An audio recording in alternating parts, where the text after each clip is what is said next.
200 years ago, the power of the blue star was revived. This was followed by a wave of cataclysms and interracial conflicts, which led to humanity losing the moon and the ocean. Demons raged across the world. They became a real nightmare for all of humanity. Demon attacks on humans were already a common occurrence. One such attack took place in a district of the city of Jin. People ran away, shouting and warning others that demons were attacking, and that they needed to flee as quickly as possible. This time, the townspeople were attacked by a lava troll, a terrifying giant creature that spat out molten lava. A rapid response team from the Jin City Police arrived at the scene to rescue people. The commander of the unit gave the order to get to work quickly. They had to cordon off the area, evacuate people, and work with the Ministry of Demon Defense to defeat the demon. They had to act immediately. Looking at the lethargic and sleepy boy, the commander shouted at him to get ready and get to work immediately because they were on a mission. Renji replied to Uncle Wei that he knew they were on a mission. Fixing his hair, the young man looked at his colleagues. They were bustling about, trying to put out the fire. Renji heard one of them ask what he had been doing all night again. Had he gone to the internet cafe for another night shift?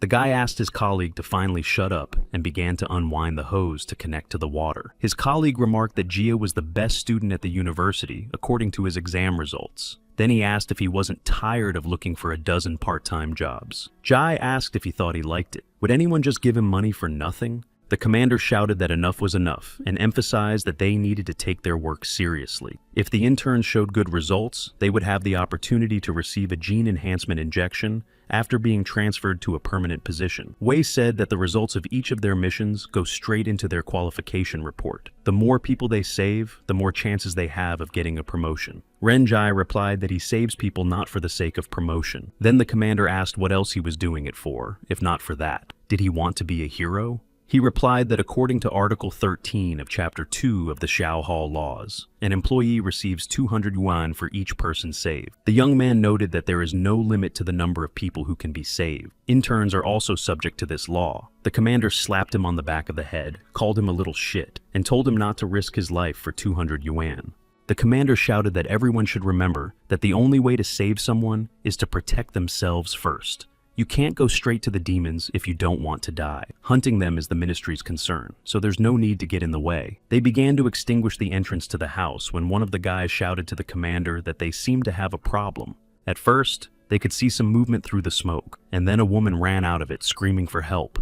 She rushed to the rescuers and begged them to save her child, who was still in the house. Besides, her son was only 5 years old. Renjai indignantly asked what the ministry was being paid for, and noted that they had not even dealt with a third-level troll yet. The commander reported that the main troops had been sent outside the city to deal with the demons there. He said that reinforcements would arrive only after some time. And here, only one girl from the Hunter Academy remained. They say she is the chosen one of the heaven. The commander announced that he would go to rescue people, and they were all responsible for maintaining the perimeter so they could not break ranks. The woman shouted that her son was on the 10th floor. Suddenly, the commander noticed that one of his team had already headed for the entrance to the burning building. Realizing that it was Renzi, the commander shouted at him that he had completely lost his mind. The demon had not yet been eliminated, and it was too dangerous inside. On the run, Renji shouted to Uncle Wei not to forget that there were 200 yuan at stake. Watching the young man's retreat, the commander wondered if he was serious. The commander asked the workers what they were doing and ordered them to quickly extinguish the fire to help Renzi. When Renzo ran into the building, everything had already begun to collapse. Large pieces of concrete walls were falling like rain. The young man quickly broke down the locked door to climb to the top. He heard the boy's mother say that he was on the 10th floor, but the way up was already on fire. The young man thought that those 200 yuan weren't so easy to earn. Suddenly, there was an explosion that further fanned the flames and shattered the walls of the building. Renjie barely had time to fall to the floor and cover his face. The wall between them collapsed, and he saw a lava monster. Renjie thought that it must have been a sonic boom. Renjai was surprised because he had never heard that lava trolls could do that. The monster was spitting fire in all directions as it fought with the girl. He decided that this was the girl from the academy they had been talking about downstairs. Such genetic soldiers were special and capable of fighting such monsters on equal terms.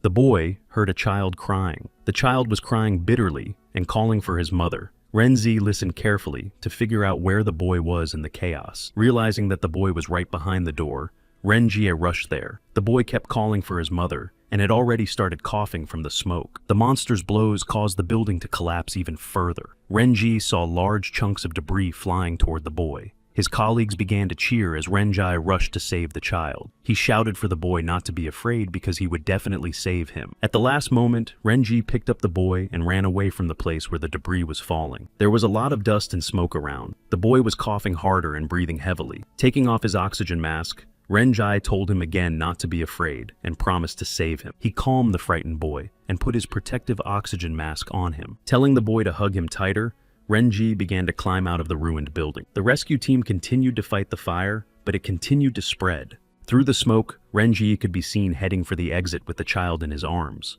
His colleagues began to rejoice when they saw Renzi. Someone joyfully exclaimed that he had done it and saved the boy, and once he even helped him with his homework during the holidays. A true hero. The lava troll destroyed everything around him and burned, trying to finish off the huntress. But the girl was very fast and never once fell victim to the clumsy monster's attacks. This time, she tried to attack him from above, but the lava troll noticed her in time and ran away from the spot where the huntress was aiming. Using a sonic blast, the lava troll began to destroy the wall of the house in order to escape. After breaking a hole in the outer wall of the house, the lava troll jumped outside and began to descend. The joyful faces of the rescuers instantly turned to fear when they saw what was happening. The upper floors of the house began to crumble, and pieces of concrete slabs began to fly right at them. The commander shouted at Renji to take cover.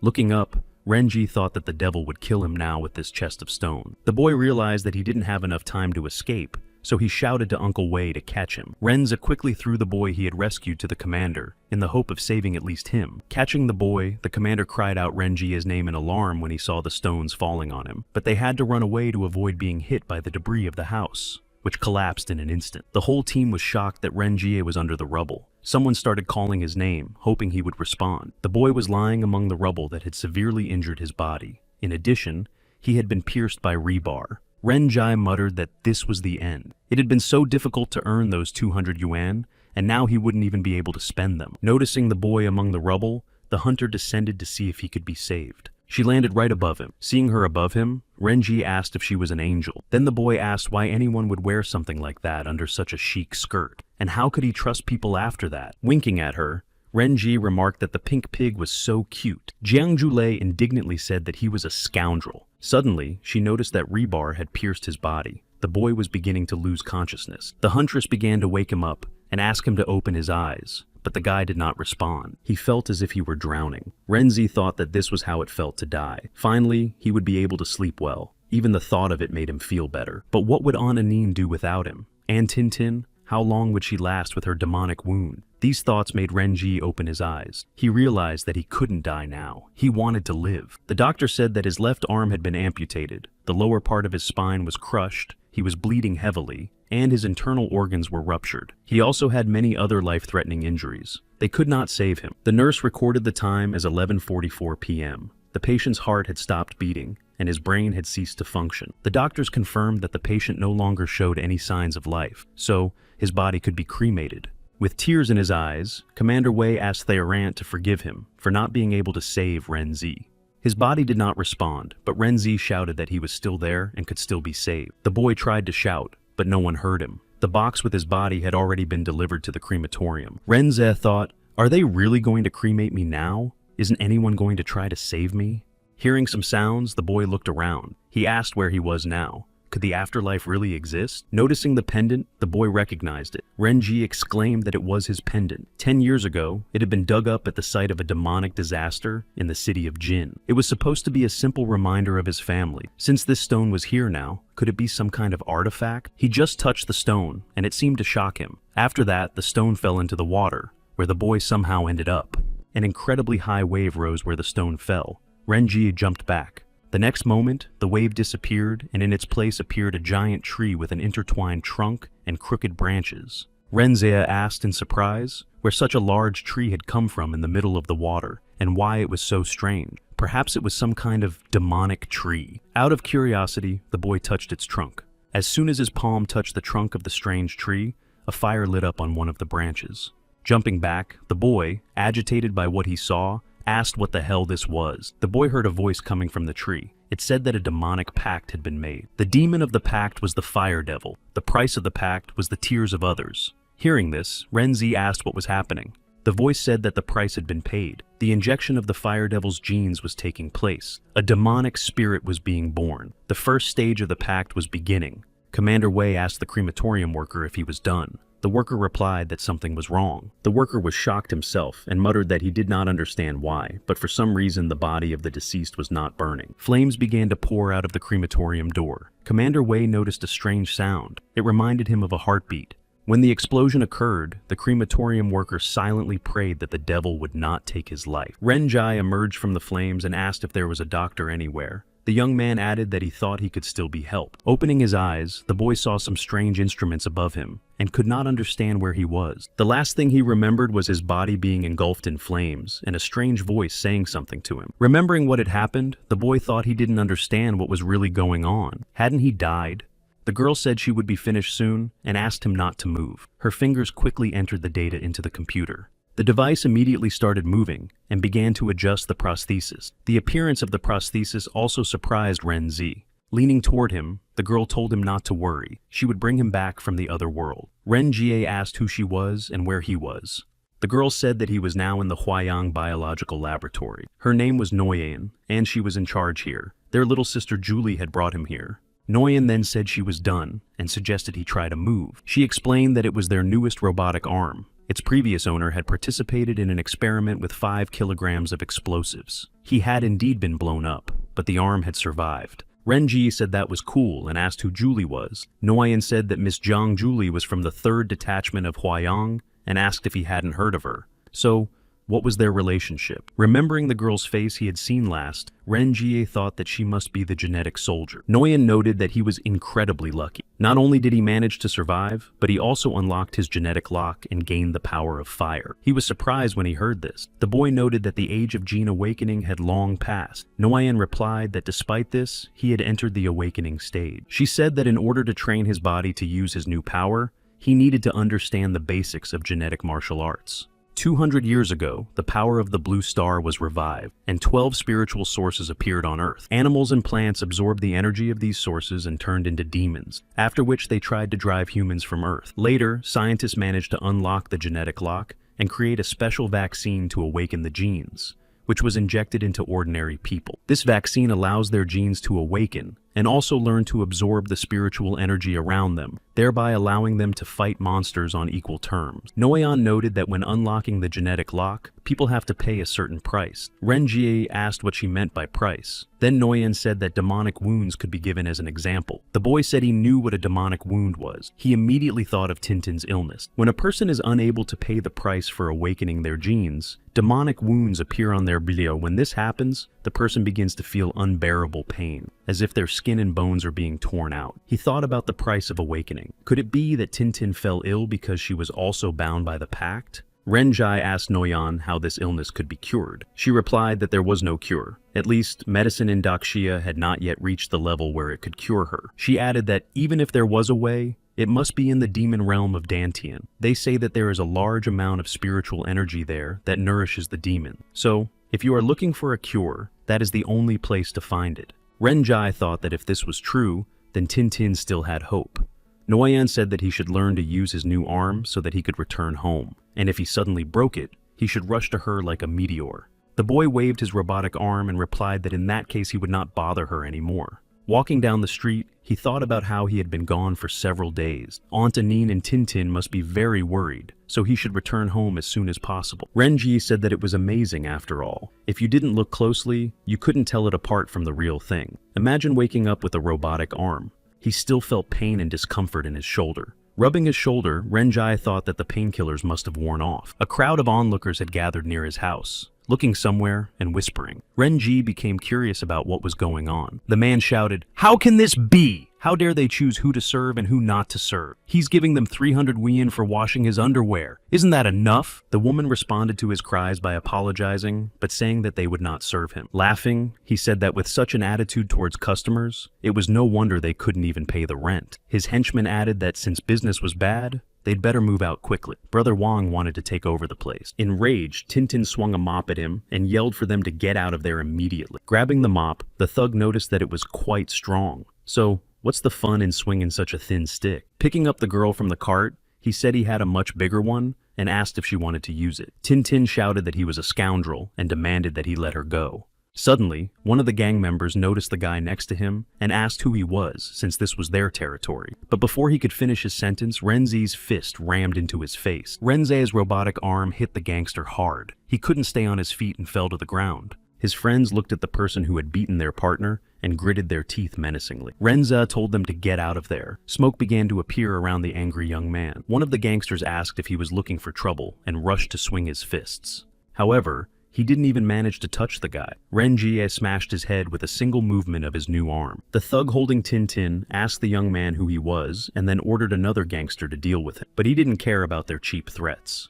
Moving forward, Renji said he had heard every word they said. Then the thug shouted that he didn't care who he was. Let him just come closer and he would cut him down. The young man instantly found himself next to the thug and struck him right in the chin, so hard that he knocked out one of his teeth. From the blow, the thug dropped the machete he had just threatened the boy with, and it rolled to his feet. Picking up Titan, Renzi grabbed the thug by the jaw and began to lift him up with one hand. The thug began to choke, and Tintin called out to her brother. She was afraid that Renze would kill the thug. The guy tried to control his anger. He thought that if he continued to hold him, he would suffocate him. Renzi unclenched the fingers of his robotic arm, and the thug fell to the ground like a sack of shit. He yelled at them to get out of there, and if they came back, they definitely wouldn't leave alive. One of his buddies suggested they listen to him and get out of there. The thug yelled that he was a bastard.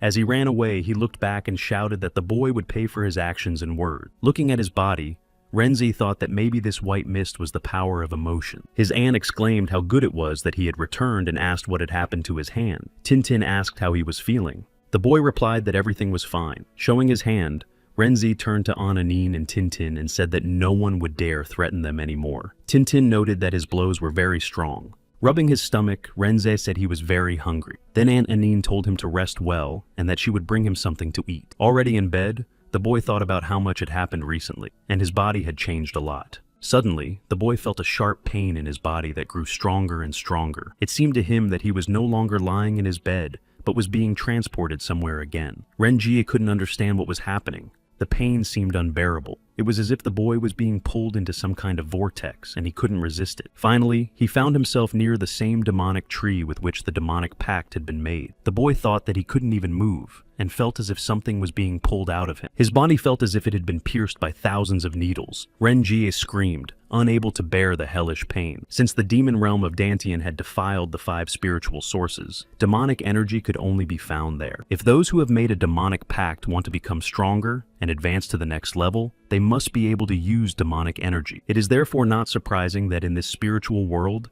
demons are also capable of distorting energy, transforming it into demonic energy. But the transformation itself requires an extremely large amount of emotional power. Noyan told him that a person's negative emotions are called demonic sins, and that is where the power of emotions comes from.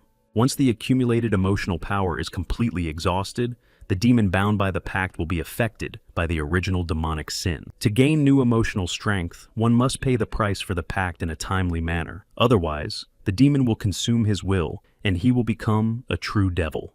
In the morning, Renji wrote to Noyan that his friend was interested in what usually happens when a demon demands payment from a person who has made a pact. Noyan replied that it all depends on the person. For example, a demon can force its host to watch adult movies for 3 days in a row. Or they could ask for something strange. For example, to tear out their own fingernails. It seems that it depends on the character of the person themselves. Renjai cursed silently. His demon had already consumed all of his accumulated emotional energy. He needed to find a way to get more emotions to satisfy the demon. The guy thought he didn't want to do anything strange. Immersed in a phone chat, he just kept walking. He didn't even notice when he bumped into a passerby with his robotic arm. It turned out that he had accidentally pushed a girl. She cried out from the impact and fell to the ground. The girl sat down and rubbed the arm that had hit his prosthesis. Looking at her, he noticed that she was wearing a short skirt and thought that she had such slender legs. Renjai thought that he really wanted to lift up her skirt and take off her panties to put them on his face. The guy was struck by lightning. He mentally asked himself what he had just thought. The girl apologized and said that she was in a hurry and didn't notice him. He shouted that if apologies worked, they wouldn't need the police. Then he ordered her to speak immediately because he wanted to know her bra size and the color of her underwear. She had to show it to him right away.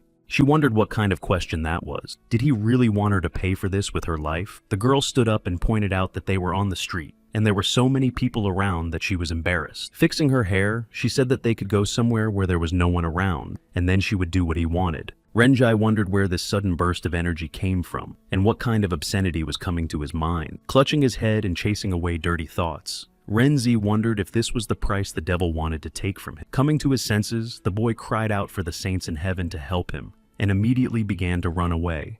The girl shouted after him, asking why he was running away. After all, she was the one who should be running away from someone like him. A voice came from the phone. She asked Chen Yu how it went. Does that guy smell the same? So, is he the demon who recently woke up? The girl snorted and said she let him escape, but this is really the person the tarot cards are looking for.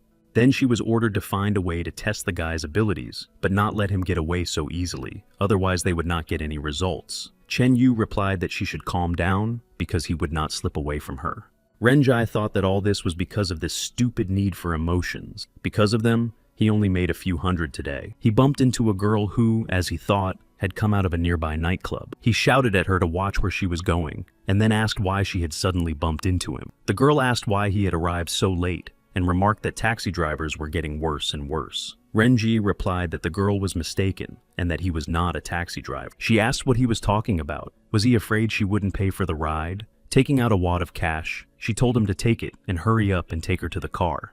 Looking at the large wad of cash, the young man thought that for that kind of money, he was willing to work as a taxi driver. Opening the car door for her, Renji said that her devoted driver would take her wherever she wanted. They had been driving for quite a while. The guy noticed that she lived quite far away. It must be difficult for her to even go to a bar for a drink. Sighing, the girl said that it was so hot here and asked the guy what he thought they could do about it. Renjai replied that for starters, she could fasten her seatbelt. Her hand slowly reached for his thigh. The girl leaned closer and asked the guy if he always understood hints so badly. He blushed a little from the unexpected signs of attention, but took her hand off his thigh. Then he asked her if she had given him the right address, because there was no one here. Was her house really somewhere around here? They had already left the last street, and the girl asked the guy to stop right there.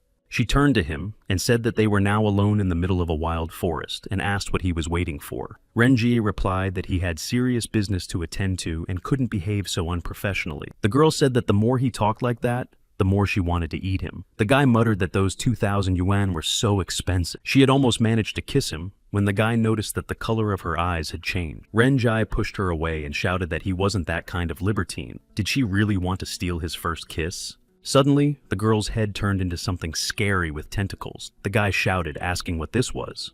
The monster asked what kind of joke this was and exclaimed that she wanted to swallow him whole. Then she lunged at the boy. Pushing her away, the boy thought how disgusting it was. The slime from her tentacles got on the boy's face. On a high tower, one of the hunters who had gone out hunting was watching what was happening in the car. Yue, noticing the monster, exclaimed that it had finally appeared and immediately rushed down. She attacked the monster from the air. Yue used her powers to launch a bloody sword. The bloody sword pierced the roof of the car and passed between the monster and Renzi, cutting off the tentacle that had almost reached the boy's face. The monster disappeared from the boy's car at that moment. Renji exclaimed that he'd better go to sleep and asked what was going on. The power of the bloody sword was so strong that it cut the boy's car in two. Everything happened very quickly, but Renzi was very agile and jumped out of the car. Together with Ye Yue's team, she climbed down from the ruins of the building to the guy, who was looking at the remains of his car in despair. The monster came out to meet them again, and noticed that the ministry was once again sticking its nose into other people's business. The girl's head began to form again from the monster's horrible, slimy tentacles. Ye Yue said that Chen Yu would not be able to escape today. The monster asked in response who said she was going to run away. Renjai shouted that what the hell was going on here? He was just trying to make some money, and now this. Then Ye Yue told him not to shout, and to find a place to hide instead. A man from her team suggested that they all defeat Chen Yu together, and then return to headquarters with the boy. Hearing this, the monster just laughed with satisfaction. It seemed that this was exactly what she was hoping for. In an instant, there was a gunshot and an explosion. Renji barely had time to duck. The team of hunters managed to jump away from the spot that was hit. Ye Yue looked anxiously at the boy. In addition to the monster Chen Yu, another man appeared. Renji noticed that he was shooting with a weapon he had made himself with his own hand. Li Jiang asked if their minister already knew that he had eaten his third squad alive, and added that he was curious about the expression on his face. He then said that they had only come for this guy today, so they could still escape. Ye Yue asked if they had really come for him. The man turned to the boy and offered to take him with them to join their organization, the Devil's Claw. There, they could give him anything he wanted. Yahello told the boy not to believe him because there was no turning back from the Devil's Claw. Renji asked if he could ask a few questions first. The man replied that the boy had made the right choice. In this world, only the Devil's Claw welcomes those who have made a demonic pact. The ministry will persecute people like them for the rest of their lives. Yahello said that although there are many prejudices against those who have made a pact, the ministry will never take action against them if they know how to use their power correctly. Li Zhang shouted at Captain Yahello that enough was enough with the nonsense. They could paint him a perfect picture all they wanted, but it wouldn't change reality. The guy asked if their organization had an internship period. Do they pay overtime? Is social insurance paid, and will there be pension payments? The irritated monster asked if the guy was joking. Did he think they were some kind of official organization or something? Renji said that if it wasn't official, he definitely wouldn't go. This answer clearly angered the monster. Chen Yu said that there was no point in arguing because she would take the guy anyway. Then Li Zhang added that before that, they needed to finish off a couple of bastards from the ministry. Creating a machete from his hands, Li Zhang hurried to carry out his threat to deal with the hunters. Deflecting the attack, Captain Yahello shouted to her team to leave Zhang to her and deal with Chen herself. The hunter ordered Chen to surrender because there were 3 of them against her alone, so she clearly had no chance.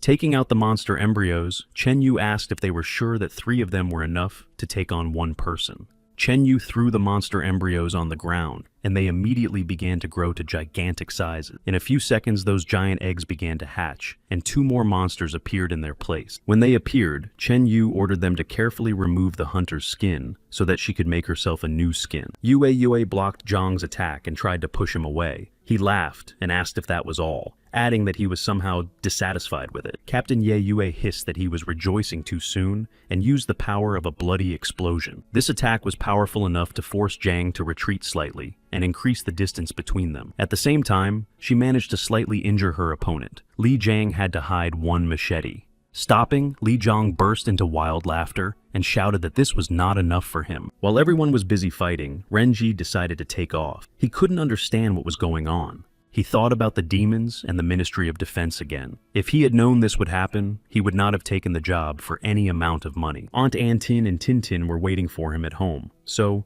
he had to hurry. Just then, Chen Yu appeared in front of him. Chen Yu asked if the boy was in a hurry and began to turn her whole Gorsar head into tentacles again. Then, saying that she wanted to taste him, she reached out to him with her tentacles. The boy fell to the ground and shouted that she really wasn't to his taste. Chen Yu replied that she would devour him right now because she couldn't wait any longer. Seeing that things were bad, Yahello shouted to Ye Huang to quickly help the guy, but he replied that they couldn't right now. Yahello let go of Li Zhang and rushed towards Renji to help the boy escape. The monster had already wrapped its tentacles around the boy and was approaching his face. The captain didn't even make it halfway when an explosion happened and hid the monster and Renji in flames. With a hysterical scream, Chen Yu ran out of the flames, clutching her head. She screamed that he had injured her face. This stunned Yahello. She thought, how was this even possible? Only the chosen ones of heaven can hurt demons. The flames died down, and it became clear that the boy was sitting on the ground. The fire had not harmed him at all. Chen Yu screamed that the boy had ruined her face and that she now wanted to skin him alive. So stop dawdling. It's time to catch him. Li Zhang shouted that if he resisted, he would die. But first, he would deal with Yahello and then with the rest. To stop him, Captain Yahello used the heavenly transformation of the rising blood moon. He exclaimed that she had finally used her divine technique. So it was time to settle the score. The bloody blade entered Li Zhang's body, but he only grimaced as if she had merely scratched him. Grabbing her bloody sword, Li Zhang laughed again and began to pull it out of his body. Li Zhang said that everything was as expected from the chosen one of heaven. Such a powerful attack. But he could also become stronger. The captain of the squad shouted to Ye Huang that she would leave Renzi to protect him and deal with Li Zhang herself. Telling her to meet her end, Zhang used the demonic transformation of the Thousand Swords demon. Ye Yu failed to repel the attack of the Thousand Blades demon. Wounded, she fell to the ground. But she quickly jumped to her feet. Li Zhang swung his sword and said that it was a pity that such a talented chosen one would die. Then he asked her if she was afraid. She shouted for everyone to hold on because reinforcements would arrive soon. Zhang struck her and said that she would not see those reinforcements. Throwing Captain Yahello's body to the ground, Li Zhang looked in the direction of the other hunters.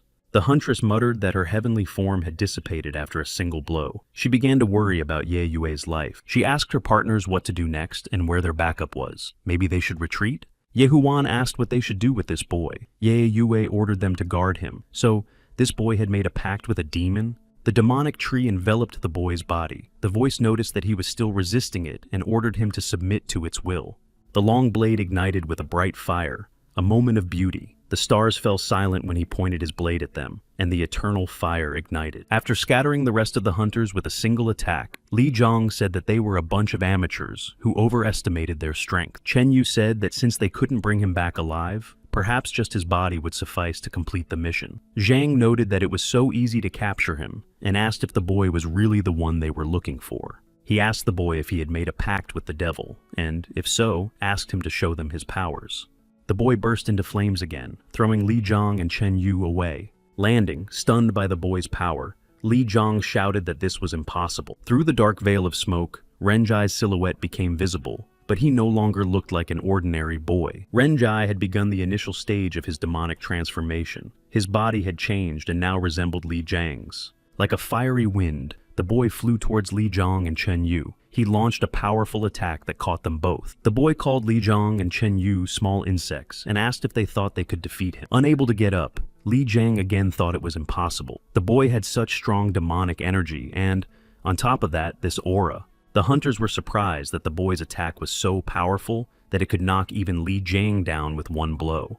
Li Zhang shouted that this was the power and might of the devil himself. Chen Yu exclaimed that this was definitely the one the tarot cards were looking for. She was sure of it. The hunters were surprised when they heard that Renze was being sought by the tarot cards. The echo of the powerful blow reached them too.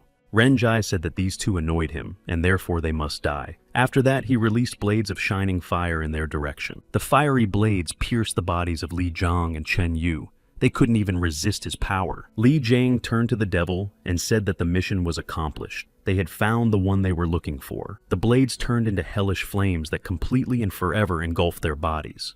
The boy said that they were all just insects to the demonic tree. The fire around him flared up again, becoming a curtain. The fire disappeared, leaving only a little smoke behind. Someone from the team asked what was wrong with the boy. Ye Yue said they needed to take a look. When they ran up to the boy, they immediately checked to see if he was alive. It turned out that the boy was just unconscious. The hunter noted that the boy was very dangerous and asked the captain what to do with him. Ye Yue replied that tarot cards were involved in this matter. So, first of all, they needed to take the boy to the ministry. Then he agreed with the captain's decision and offered to carry the guy. But the captain said that they were all wounded in battle, so she would carry him herself. She asked Yehua to take care of Yun Xiao. He replied that he would, and said he would contact the ministry to find out what had happened to the reinforcements. Another added that he was already used to them arriving after the battle was over. Feeling that the boy had grabbed her chest, Ye Yue shouted that he was rude and threw him to the ground. The captain burst into a rage. Renji immediately shouted that he didn't mean it, and that what he said was not what she thought. Yuke Yue shouted again that he was rude. She thought to herself that he had just gone through a demonic transformation and had already recovered so quickly. His ability to regenerate was impressive. It seemed that he had gotten involved with a demon that was far from simple. The guy said that he seemed to be fine, so he would leave. After all, they were waiting for him at home, and dinner was getting cold, so he had better hurry. She said that for his own safety, it would be better if he returned with them to the Ministry of Demon Defense. Renji replied that it wasn't necessary. Although he hadn't joined the Devil's Claw, he didn't particularly want to join them either.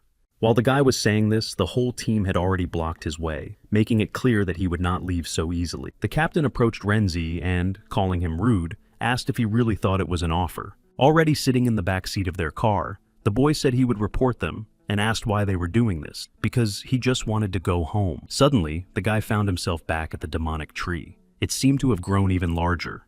Renzi noticed faces on the branches of the demonic tree that resembled the demons he had destroyed. The guy asked the demonic tree if these were the souls of those two demons and how they ended up there. The demonic branches reached out to him. Renji asked what was going on. He didn't have to feed them too, did he? He could barely keep himself and his friend alive. No one answered his question. Only the demonic branches began to draw energy from his body. The boy cried out that it was so hot. Someone from the team exclaimed that that was the source of the smell, and asked if it was the boy who smelled so bad. Renjai shouted that he needed to use the toilet immediately because he couldn't hold it any longer. Unable to stand the smell, the the hunters covered their noses. They stopped at the nearest public restroom and took Renji there. 2 hunters waited for him at the door so he wouldn't run away. One of the hunters remarked that the guy was so problematic. The other shouted for him to finally come out. If he didn't hurry up, they would go inside. An old man came out of the men's restroom, leaning on a cane and limping. The hunter called the guy lazy and asked how long he could sit in that restroom. He could go again when they got to the ministry, but there was no movement in the men's room. They waited another minute, and the hunter asked if he had come out yet. Had he fallen in or something? As soon as he walked away from the hunters, the old man quickened his pace and turned into the nearest room. Watching the hunter's actions, Renji thought how good it was that he had learned this. Then he took off his glasses and mustache. Smiling, the young man thought about how they wanted to catch him, but he had left them a lot there. The hunter shouted that if he didn't come out right now, he would come in. At that moment, Renji was already running away. The defense minister cried out, asking how they could have allowed a single person to escape. Shen Si, who was the minister of defense, added that she didn't even think that the Terra was looking for that particular guy. Yahello told the minister that she would take full responsibility for what had happened. Shen Si shouted, asking what responsibility she was talking about. That guy must be arrested immediately. The captain turned to the minister and asked her to give her just 1 day and she would complete the task. Shen Si replied that she agreed, but would only give her 1 day. The minister said that all information about Renji must be immediately classified as top secret. Yahello replied that she would take care of it. Shen Si added that she should hurry up, since she only had 1 day. The captain and her team rushed to complete the task. When they left the minister's office, Yahello noted that they only had 1 day to catch the guy, and asked the captain what her plan was. When he reached his street, Renji said that he was finally home. There was just a little bit left. Stretching, the boy said that he was so tired after this day that he probably needed to take a hot bath to relax. Almost at his house, the guy heard someone yell that if they dared to offend their Shanhei gang, they would be in trouble. The gangster yelled that how dare they, and now they would show them. Renji thought, damn it, it's those scumbags again. I need to run to help them quickly. Running out into the street, the gangster yelled that they needed to run faster, or these women would completely lose their minds. But the creature had already knocked out his teeth. Tintin ran after them, threatening them with a mop and shouting that they'd better not dare to come back here again. Noticing Renji, the girl exclaimed that he was finally back. The guy asked Tintin if she had just chased away those bandits herself. Tintin replied that his girlfriend had chased them away and added that she was already waiting for him. The boy was very surprised when he heard about the girl and asked who she was. Suddenly, she appeared at the entrance. Yahello walked up to him and, after greeting Renzi, said that he had finally returned. Renza asked how she found him. She replied that she had been waiting for him here for a long time. Only these guys had come here, but she had already dealt with them. He said that was unbelievable and emphasized that if she wanted to talk, it would be better to do so elsewhere. Aunt Annie said that Renzi was already so grown up, yet he was still so shy about dating a girl. Tintin added that surely her brother didn't want a serious relationship with her. The guy said that if she had questions, she should ask him directly and not bother his relatives. Yahello said that he obviously misunderstood her. Pointing to the starry sky, she told him to look up and asked if the night wasn't beautiful. Renji noted that it was already very late, and she had come with him to admire the sky. Yahello said that after the disaster, humanity was almost destroyed, but with the advent of genetic soldiers, they were able to heal their wounds and fight back against the demons. It was a real war for survival. They fought for the right to live and even rebuilt cities. She emphasized that this is what they do, and asked if he really didn't want to do something for his family and loved one. Yahello offered him to join the ministry. From a career perspective, he has more opportunities here than anywhere else. Renji said that, to be honest, he really admired them and what they were doing to protect them, risking their own lives. But he was not like them. All he wanted was to protect his small family. The captain said she understood. He worked all day long to help his sick younger sister. But what if she said that the Ministry of Defense could heal her? He couldn't believe what he heard. Surprised, Renji asked if she was talking about Tintin's demonic wound. The guy said that was impossible. When it comes to demonic inhibitors, they only slow down the development of the disease but do not cure it. Yahello said she wasn't lying. There is one elixir made from the Denlan herb, and it can cure a demonic wound. She said that the ministry was currently working on developing it. Hopeful, the boy asked if the medicine really existed. Yahello replied that it was true and that she would not joke about such a thing. The boy thought for a few seconds.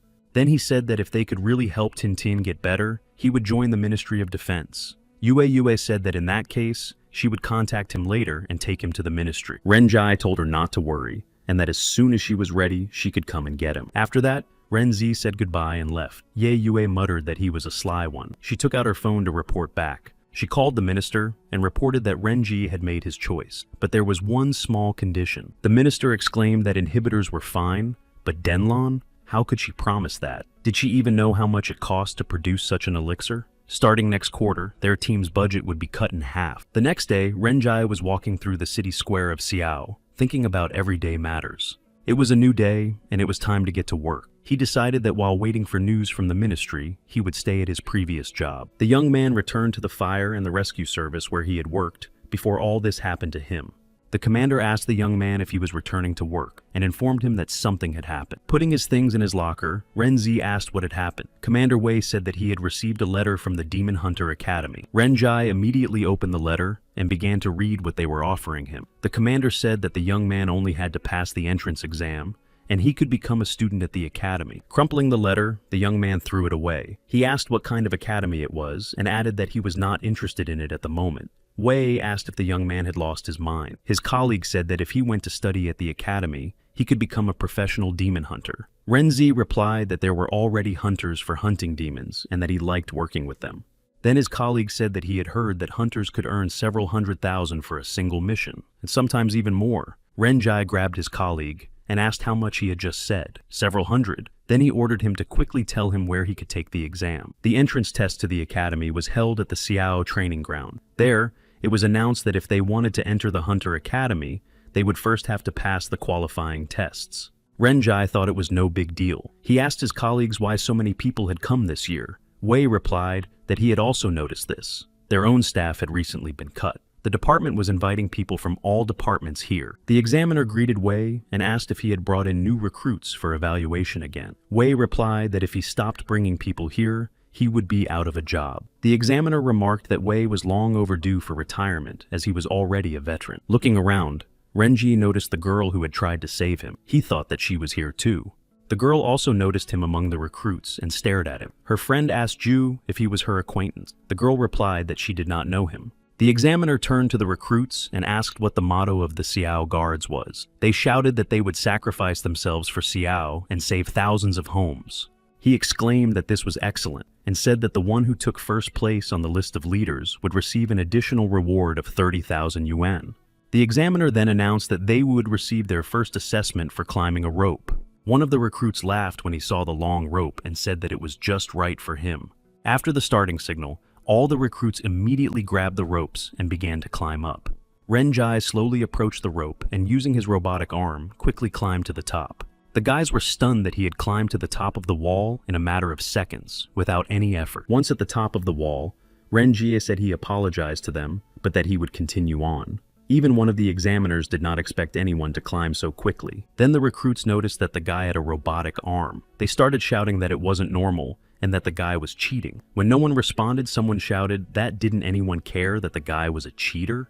Zhu's friend exclaimed that he really did have a robotic arm, and it was fully functional. Then she asked Zhu if it was one of their products. The examiner said that he couldn't find any rules prohibiting robotic arms, so the score would count. Wei noted that the guy had finally made him proud. Seeing how happy Renzi was, the newcomer said that the cheater was so pleased with himself. Another added that he was rejoicing too soon, as there were still tests ahead. It was announced that the next test would be a 3-kilometer rescue run with weights. They had to run carrying a rescued person on their backs, whose safety they had to ensure. One of the recruits said that it was only 3 kilometers and that it was a piece of cake for him. It was announced that everyone should get ready and the race would begin. Everyone quickly threw the mannequins on their backs and started running. The dummy in Renzi's hands broke, and he asked why the hell this dummy was so fragile. Looking back at the guys, Renji wondered what to do now. He couldn't run without a mannequin. Wei muttered that he had tried too hard and asked the examiner if he had a spare mannequin. The examiner replied that they did not make spare mannequins, but if he ran 3 kilometers without a mannequin, his score would not count. Ju's friend said that the cheater had broken the mannequin and now he was done for. Then Ju said that it looked like he was running towards them. Renjai came up with the idea of using a real person instead of a mannequin to get out of the situation. The guy jumped onto the girls' table from a running start. Zu's friend asked him what he wanted from them. Looking at Zu, Renzi said that if there was no mannequin, he just needed to carry a real person and asked if that was the case. Calling him rude, Zu asked what he was doing. Then she ordered him to let her go immediately. The guy said he was sorry, but he had to borrow her. She screamed again, asking what he was doing,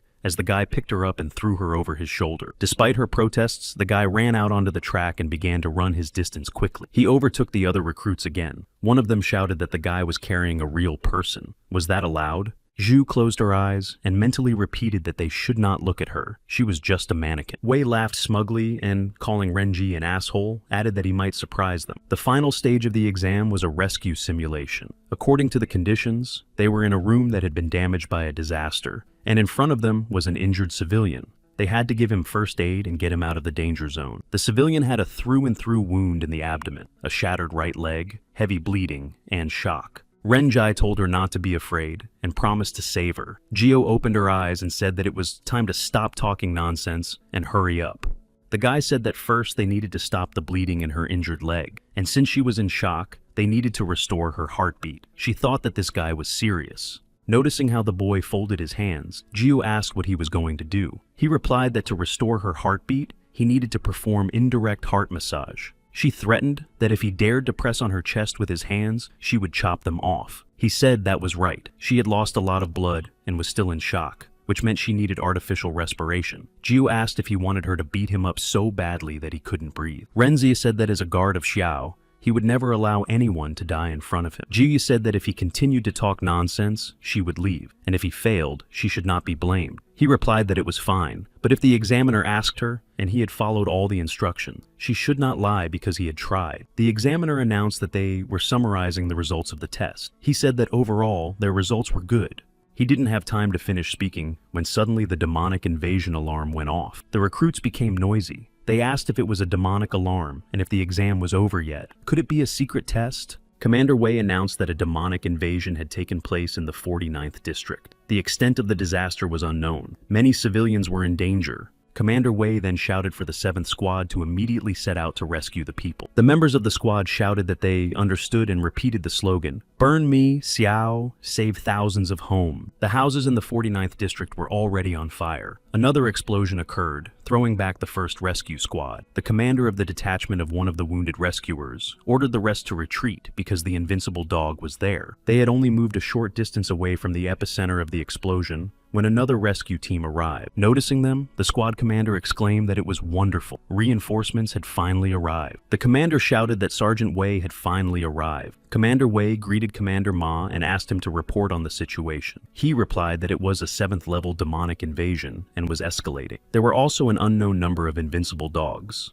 One of the rescuers was alarmed when he heard about the indestructible dogs, and 4th-level ones at that. Ren Jie asked if they were something cool. Commander Ma said that the dogs had incredible regenerative abilities. Severed limbs quickly turned into new dogs. Each of them had different abilities and their strength was terrifying. Wei noted that they were a strong enemy and asked if the hunters had arrived. He replied that they had not seen them yet. They were currently evacuating the wounded. Commander Wei said that they should go to the medical unit and leave the rest to them. The commander informed the squad that the situation was still unclear. He ordered them to split into groups of 2 and go in search of the wounded. When they found the wounded, they were to immediately report their location and wait for reinforcements. Wei emphasized that they should not try to be heroes. Then he slapped Renji on the back of the head and asked if he had heard him. If he got killed again, he would get a good beating from him. The boy told Uncle Wei not to worry. Suddenly, there was another powerful explosion very close to them. They barely managed to stay on their feet. Through the smoke, they could see a moving silhouette. Looking closely, they saw that it was the silhouette of a huge dog. It soon became clear that it was the same indestructible dog, and it was heading straight for them. Commander Wei ordered everyone to retreat and hide until the demon hunters arrived. It turned out that there was Ginta's one undying dog,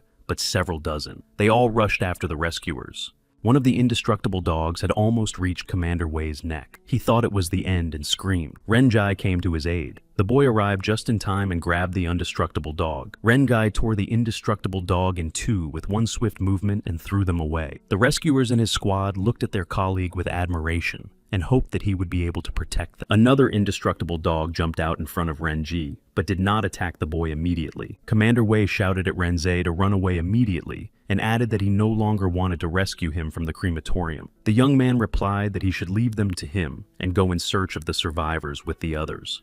The boy told the demon that he was just an ordinary dog to him and ordered him to come closer and give him his paw. Then the indestructible dog growled menacingly and opened its mouth to swallow the boy. Smiling, Renzi said that he was a very rude son of a bitch and would pay for it. Renjai quickly jumped out of the way, and the indestructible dog snapped its teeth loudly without catching him. Creating a machete from hellfire, Renji cut off the demonic dog's head with one blow. His colleagues couldn't believe it was their Renji. Someone asked in surprise if he had just killed the indestructible dog. Commander Wei shouted that the dog was regenerating. Renzi yelled for them to run away from there quickly. In just a minute, 2 new heads began to appear in place of the undefeated dog's severed head. Seeing this, Renzi chuckled thoughtfully and said that he didn't even think it could regenerate without a head. The 2-headed dog pounced on the boy. He used his fire machete to restrain it.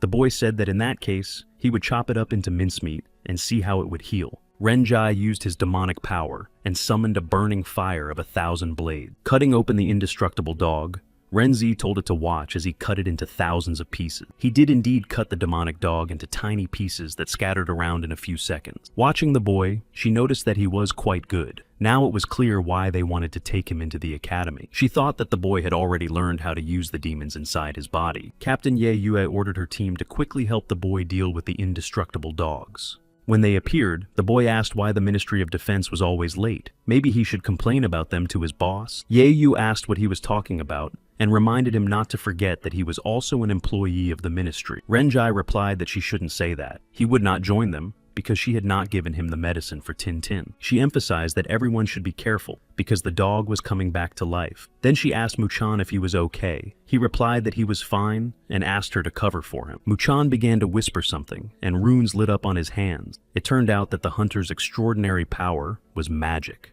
Leaning over one of the pieces of the indestructible dog, Muchan began to read a spell. From each piece of the indestructible dog's chopped up body, a new demon began to be reborn. A whole pack of dogs rushed to attack Renzi, and he had no choice but to use his new power. Renjai chopped the indestructible dogs that attacked him into thousands of small pieces again. He shouted at those damn dogs to just try to attack him. Yahello shouted that these dogs were indestructible killing machines and could only be gotten rid of with spells. She turned to Zhang Muchan again and asked if everything was okay. He replied that everything was under control. After finishing reading the spell, Zhang Muchan touched the ground with his hands and an energy wave from the spell went out. This magical wave swept up all the indestructible dogs, and the spell of destruction began to take effect. The indestructible dogs found themselves in a magical cage that prevented them from leaving its confines. Then Zhang Muchan shouted for them all to perish, and the dogs were once again reduced to small pieces of flesh. When the dogs were finished, Renji noticed that it was powerful and asked if this was the so-called magic. Watching them from above, he smiled and said that it was a good demonic invasion. He added that the dogs had not disappointed and had worked perfectly as bait. After that,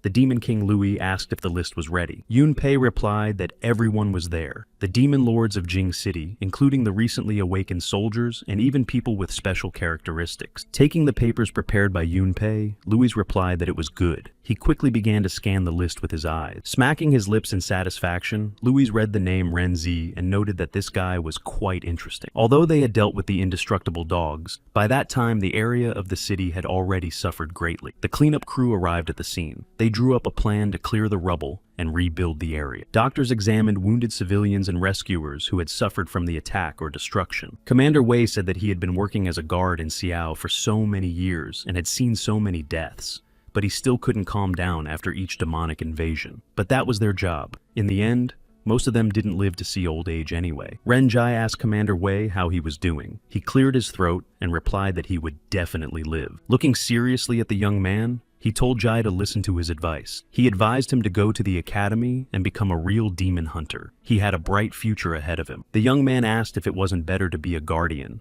and help people escape from such a nightmare. Commander Wei said that he was still a very foolish boy. People need to be rescued all the time. He noted that it was impossible to stop this destruction by sending guards to rescue people. But if he became a hunter and destroyed these creatures, there was a chance to finally end this horror. Renji turned to Uncle Wei and said that he had wanted to ask him something for a long time. He replied that he was probably referring to the Level A disaster that occurred in Jinyai 10 years ago. It was one of the few events he did not want to remember. Wei said that 10 years ago, demons from Dantian invaded Daxia, destroying cities one after another.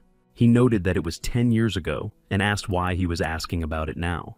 The young man replied that it was because the demonic invasion was directly related to the path he had chosen in his life, and he simply wanted to understand. The commander called out to Renjie and asked if he was okay. Putting the stone in his pocket, the young man replied that nothing was wrong. He was just asking, and since nothing else was happening here, he would leave. As the young man was leaving, Commander Wei shouted after him not to forget his advice and to go to the academy. Renzi waved and said that he would take the exam for the academy. Then the young man shouted that he should not forget to submit an application for his award. After all, he had saved 341 people today, so he was entitled to 68,200 yuan and another 100,000 yuan for medical assistance. Through all the noise around him, the guy heard the sound of his smartphone ringing. It was Ye. She said that Renjie should come to the Ministry of Defense tomorrow morning. The minister wants to see him. The guy replied that he would not go because they did not give him what he needed. She listed 3 huoxine inhibitors for demonic wounds, 1,000 painkillers, 1 portable external ion dialysis machine,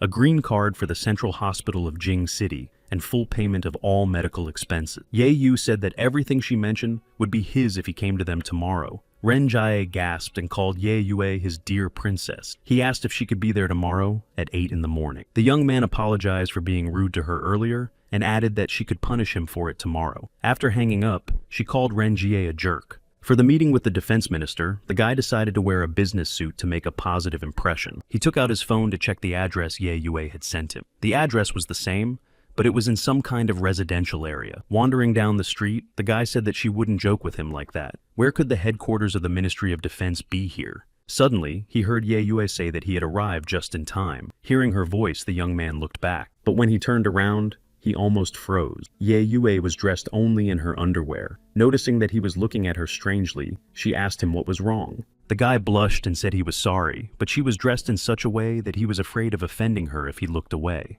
She replied that she didn't understand, but it was time to go to headquarters. The guy asked if she always dressed like that and if she was cold. Yuki Yue replied that how could it be cold in summer? She told him to stop talking nonsense and just follow her quickly. He asked if she hadn't said that the headquarters of the Ministry of Defense was somewhere around here, so why hadn't he found it? She replied that the main headquarters was deep underground. All the branches on the surface mainly performed bureaucratic work and also drew attention to themselves. Renji noted that so far, this place looked like a garbage dump.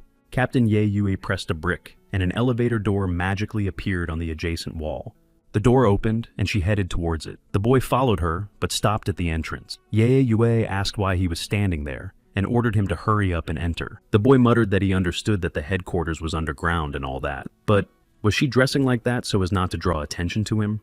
Thoughtfully humming, she said that there was no special dress code at the ministry, and you could wear whatever you wanted. Renji said that they were certainly a large company compared to the Vanguard, but when you look at it that way, they weren't doing too badly here. He thought he hadn't expected them to have no restrictions at all. The elevator finally stopped, and the doors began to open. She said that they had arrived and could get out. They walked out into a long corridor, but the size of the underground headquarters impressed the young man. Looking at the almost naked people, Renji thought that, damn it, everyone in the ministry was a little crazy. Even when he worked as a dancer in a karaoke bar, he had more clothes on. It seemed that no one here was wearing clothes.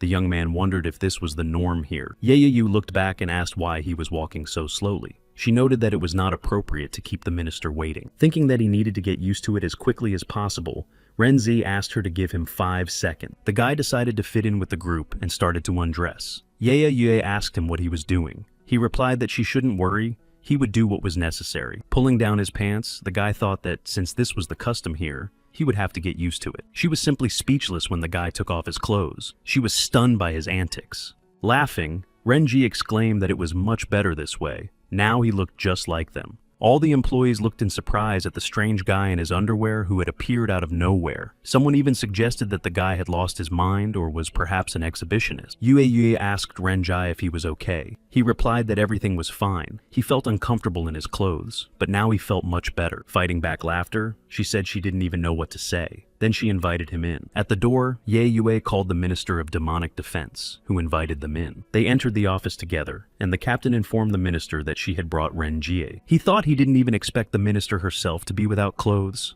and with such a figure. The minister was also very surprised that the young man had come to the ministry wearing only his underwear. Shen-Qi asked Yue if they had conducted a search. The captain replied that no one had touched him. Then the minister said that she assumed that young people were so open to everything these days. She then asked Yue to leave for a few minutes because she wanted to talk to him personally. When the captain left the office, the minister took out a small box and approached Renjie. She said she was the Minister of Defense and her name was Shen-Qi. Then she asked if Yue had told him about her. But the guy couldn't take his eyes off her ample breasts and the rest of her beautiful body.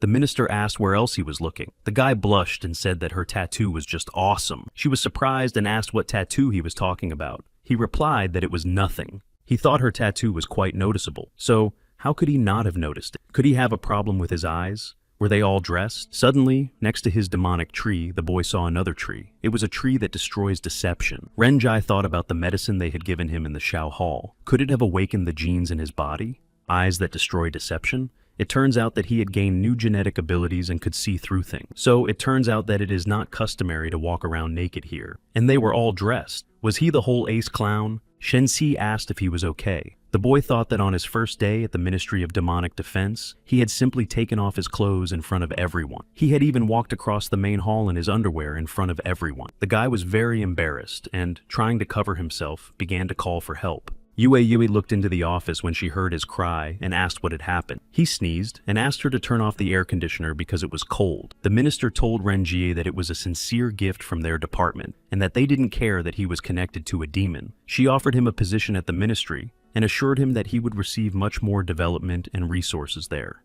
Renjie asked the minister where the elixir they had promised him was. She replied that they had already sent a team to Dantian to obtain the ingredients and she hoped they would return soon, so there was no need to worry about it.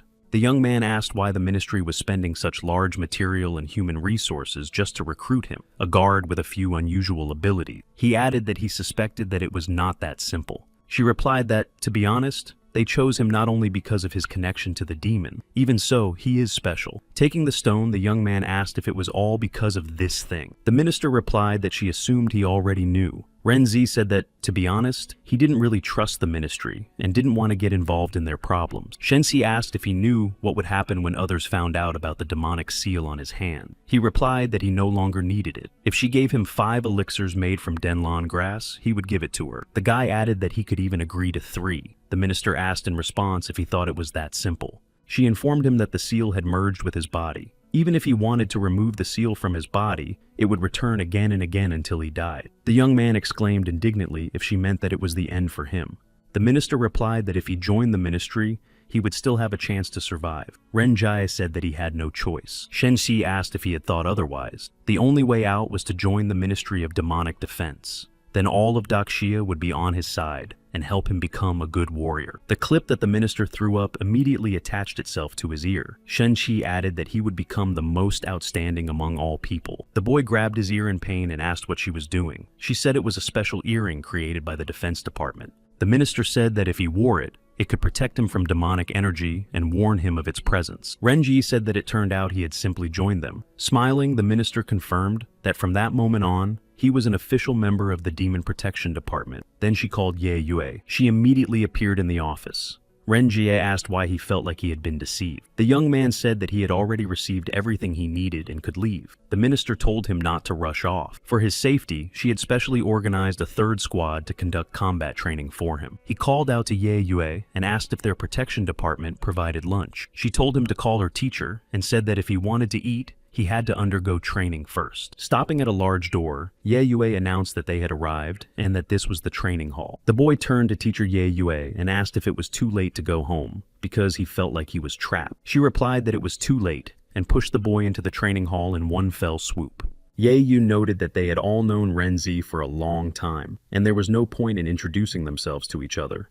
The man greeted him and said he was pleased to welcome Renzi. Yehuan added that he was very happy to see him and that they were looking forward to the start of his special training. He said that since Renzi was so enthusiastic, they could start right away. Renzi replied that he could feel the enthusiasm of everyone present. With the words that this was the first lesson, one of the hunters he had deceived gave him a good beating. Immediately after that, his partner also hit Renji on the back with a hammer, saying that this was the second lesson. The guy shouted that he already wanted to go home. The huntress was already waiting for him in the ring and shouted for him to get up. Renzi said that he felt completely powerless. He hadn't even eaten dinner yesterday. His arguments were unconvincing, and the boy ended up in the ring. There, he was beaten up again. Renji said he would file a complaint and demand compensation for medical expenses and moral damage. Yahello said okay. He could go home to rest, but tomorrow they would continue training. Heading for the elevator, the boy shouted that he wanted to go home. Then he added that he had been kidnapped by a criminal organization. The guy tried several times to press the button to call the elevator, but it didn't work. He said in surprise that it looked like the elevator was broken. Yahello approached and asked him what was wrong. He replied that the elevator doors would not open. Renjai asked if their department had not paid the energy bills. Yahello replied that this was not possible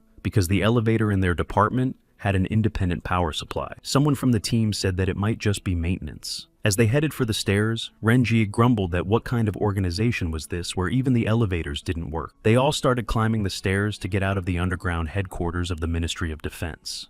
But even after climbing several flights of stairs, they found themselves back at the same elevator doors. Renze asked what it all meant and whether it was also part of the training. The guy noticed that he was walking back and forth, but it was still the same floor. But the team was also surprised. The hunter said that if his guess was correct, they had fallen into a trap of a terrible illusion. The guy looked to the side and asked if they were joking. Had they encountered such an illusion in their headquarters? Noticing the demonic activity, Yahello shouted for them to be careful and stood in front of her team. Out of nowhere, a fierce eye demon with a danger level of 4 appeared. Several hundred eyes began to scan the people around, looking for their future victim among them.